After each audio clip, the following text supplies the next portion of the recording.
Imagine locking 33 strangers inside a fully stocked grocery store with a simple rule. Whoever stays inside the longest walks away with $250,000. At first glance, this setup looks like an absolute dream. With infinite calories and endless bottled water within arm's reach, outlasting the competition appears to be an effortless test of simply waiting it out. But the luxury of unlimited snacks fades almost immediately.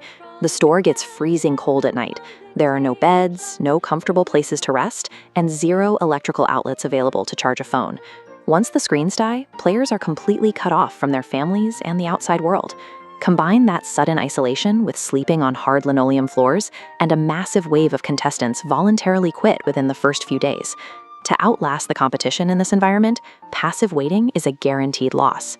Competitors had to actively manage the space around them, banding together to form tribal alliances that could control the store's geography.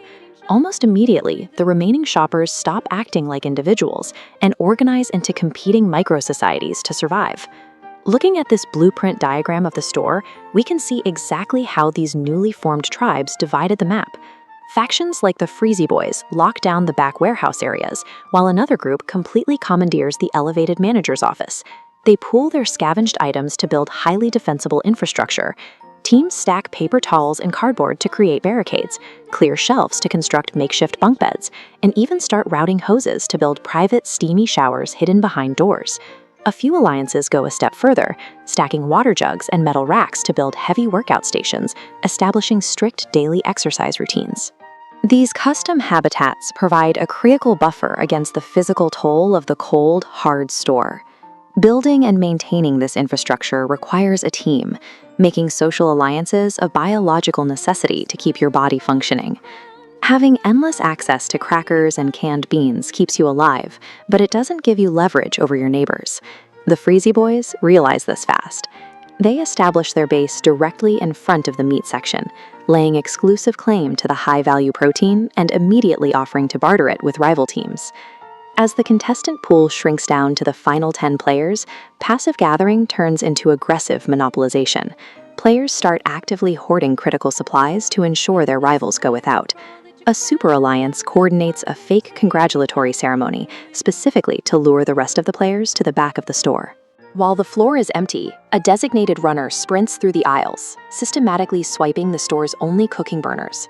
By cutting off access to hot meals, the dominant faction creates an artificial famine. They secure their own comfort by actively degrading the living conditions of everyone else. With the physical supplies locked down, the leading players escalate the conflict by targeting the most fragile resources left: sleep, trust, and sanity. To weaponize sleep deprivation, teams start roaming the aisles at 4 in the morning, violently banging pots and metal pans to ensure their rivals are physically incapable of resting. The sabotage quickly gets personal. Contestants sneak into enemy camps under the cover of darkness to puncture the inflatable pool floaties that other players rely on for beds. This network graph maps the social connections inside the store, and we can watch those connections shatter when the store's only basketball is stolen. One player intentionally hides the ball to destroy the group's only source of entertainment, using the theft to frame an innocent contestant and breed severe paranoia.